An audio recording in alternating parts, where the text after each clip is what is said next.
देखो मुझे तो कुछ समझ में नहीं आ रहा है कि क्या होगा यार। 2 हफ्ते बाद हम दोनों भाइयों की शादी है और शादी के बाद हम दोनों भाई भला एक छोटे से कमरे में कैसे रहेंगे यार। यही सोच सोच कर तो मेरी भी रातों की नींद उड़ी हुई है।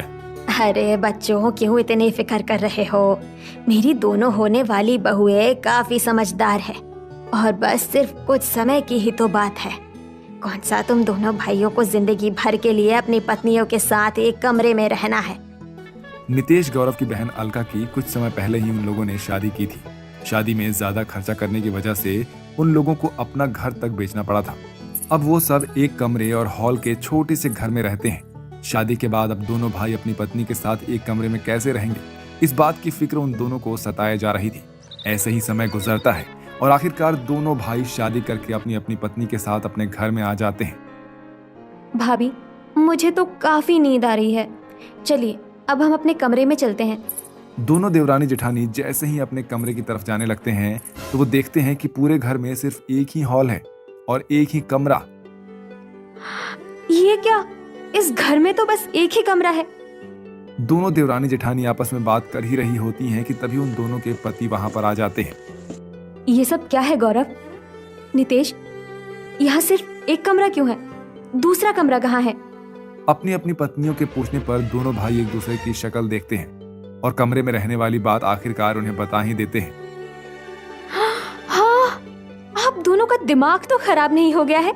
शादी के बाद भला हम सब एक कमरे में कैसे रह सकते हैं? कहीं आप लोग हमारे साथ कोई मजाक तो नहीं कर रहे हैं? नहीं बहू, ये कोई मजाक नहीं है। हाथ टाइट होने की वजह से मैं 2 कमरे वाला घर नहीं ले पाई, लेकिन तुम फिक्र मत करो, बस कुछ समय की ही बात है, जब तक थोड़ा सा एडजस्ट कर लो। सारी बातें जानकर दोनों बहुएं मुंह बनाते हुए उस कमरे में चली जाती हैं और चटाई बिछाकर अगल बगल में सो जाती हैं।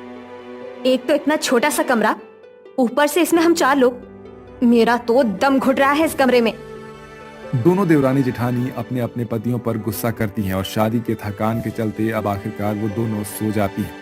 लेकिन तभी अचानक साक्षी नींद में अपना दायां पैर से अपनी जेठानी उर्मिला को मार देती है, जिससे उर्मिला की घबरा कर नींद खुल जाती है। एक तो सुहाग रात के दिन मुझे इन दोनों के साथ रहना पड़ रहा है और ये महारानी है कि नींद में मुझ पर ही हाथ पैर चला रही है। उर्मिला सिराने रखे गिलास को लेकर सारा पानी साक्षी पर डाल देती है, जिससे अब साक्षी की भी नींद खुल जाती है। आपकी हिम्मत कैसे हुई मुझ पर पानी डालने की? बिल्कुल वैसे ही जैसे तूने मुझ पर पैर डाला। अपनी अपनी पत्नियों को यूं आपस में लड़ता हुआ देखकर दोनों भाई उन्हें जैसे तैसे शांत करवाते हैं और वापस सोने की कोशिश करते हैं कि तभी अचानक से दोनों देवर देवरानी में प्यार भरी बातें शुरू हो जाती है। पता है नितेश, मैंने तो प्लान बना लिया है कि हम हनीमून पर कहाँ जाएंगे। पता है, मैंने भी प्लान बनाया है। दोनों देवर देवरानी एक दूसरे को अपने अपने हनीमून प्लान्स के बारे में बताते हैं। उन दोनों की खुसुर फुसुर से उर्मिला की बार बार नींद खुल जाती है। एक तो तुम दोनों की वजह से हमारी सुहागरात खराब हो गई, ऊपर से अब तुम दोनों हमें चैन से सोने भी नहीं दोगे। बोल तो ऐसे रही हो कि जैसे हम तो तुम्हारी सुहागरात खराब करके खूब मजे से सुहागरात मना रहे हैं। क्या हम दोनों की सुहागरात खराब नहीं हुई? और अगर इतनी तकलीफ हो रही है ना, तो कानों में रुई लगाकर सो जाओ। दोनों भाई अपनी अपनी पत्नियों को चुप करवाने की काफी कोशिश करते हैं, लेकिन अब वो दोनों कहाँ चुप होने वाली थी। दोनों देवरानी जेठानी एक दूसरे से लड़ ही रही होती हैं कि तभी उर्मिला की नजर ऊपर बड़ी टान पर जाती है, जिसे देखकर उर्मिला को एक काफी अच्छा आइडिया आता है। अब बस देखते जाओ कि मैं कैसे इस एक कमरे में जेठानी की सुहागरात मनवाती हूँ। सुनिए जी, अगर घर पर सीढ़ी है तो उसे ले आइए। गौरव घर से बाहर जाता है और सीढ़ी को घर के अंदर लेकर आ जाता है और लाकर टान पर लगा देता है और उर्मिला सीढ़ियों की मदद से टान पर चढ़ती है और वहां पर अपना और अपने पति के लिए एक अच्छे से बिस्तर का व्यवस्था करती है। जिसके बाद अब एक कमरे में जहां ऊपर जेठ जेठानी होते हैं, वहीं नीचे देवर देवरानी होते हैं। उर्मिला, लेकिन यार मुझे तो काफी डर लग रहा है, अब कहीं हम लोग नीचे ना गिर जाएं यार। किस डरपोक आदमी से शादी कर ली मैंने। अरे मुझे डर नहीं लग रहा, और मर्द होकर तुम हो कि चूहे की तरह कांप रहे हो। सो जाओ चुपचाप से। अब एक तरफ जहां ऊपर जेठ जेठानी आखिरकार अपनी सुहागरात मनाते हैं, तो वहीं नीचे भी देवर देवरानी का कुछ ऐसा ही हाल होता है। कुछ भी बोलो, मेरी जेठानी ने तरकीब तो बढ़िया निकाली है। एक कमरे में होकर भी अब हम आराम से सुहागरात मना सकते हैं। देवरानी जेठानी एक कमरे में रहकर भी अच्छी खासी सुहागरात मना लेती हैं और ऐसे ही सुबह हो जाती है। लेकिन इस कमरे में क्या दोनों देवरानी जेठानी एक साथ हंसी खुशी रह पाएंगी या उनके बीच तीसरा विश्व युद्ध छिड़ेगा? इसे जानने के लिए तो हमें अब कहानी में आगे बढ़ना होगा। हे भगवान, क्या हालत बना रखी है कमरे की। कपड़े एक तरफ पड़े हैं तो कमरे का सामान एक तरफ। इन्हें कौन सही जगह पर रखेगा?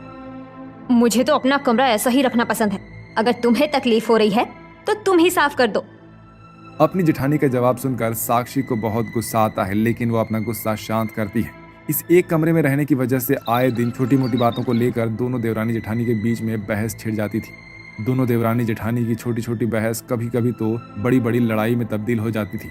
जहां जेठानी देवरानी पर हमला करने के लिए झाड़ू लेकर खड़ी होती है तो वहीं देवरानी जेठानी पर हमला करने के लिए पोछा। देख ले उर्मिला, अगर मुझे जरा भी झाड़ू छुई ना तो पोछा तेरे मुंह पर देकर मारूंगी। फिर गंदगी के साथ साथ तेरा मुंह भी साफ हो जाएगा। और अगर मैंने भी इस झाड़ू से मार मार कर तेरी हजामत ना बना दी तो मेरा नाम भी उर्मिला नहीं। हे भगवान, तू मुझे ही कौन से पाप की सजा दे रहा है जो ऐसे हिटलर जैसी बहुओं से पाला पड़ गया।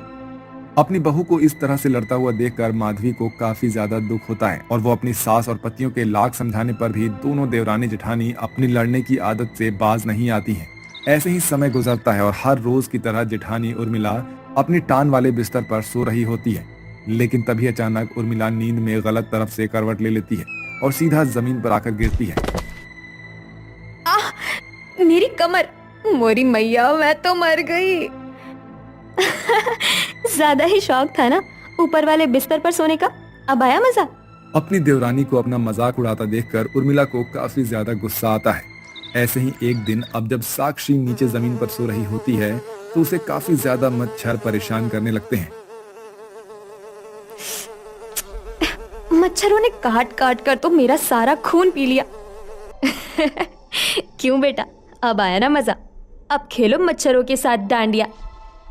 हर दिन अपनी दोनों बहुओं की ऐसे लड़ाई से माधवी काफी ज्यादा परेशान हो जाती है। लगता है अब मुझे अलग कमरा बनवाना ही पड़ेगा, लेकिन कैसे? मेरे पास तो इतने पैसे भी नहीं हैं।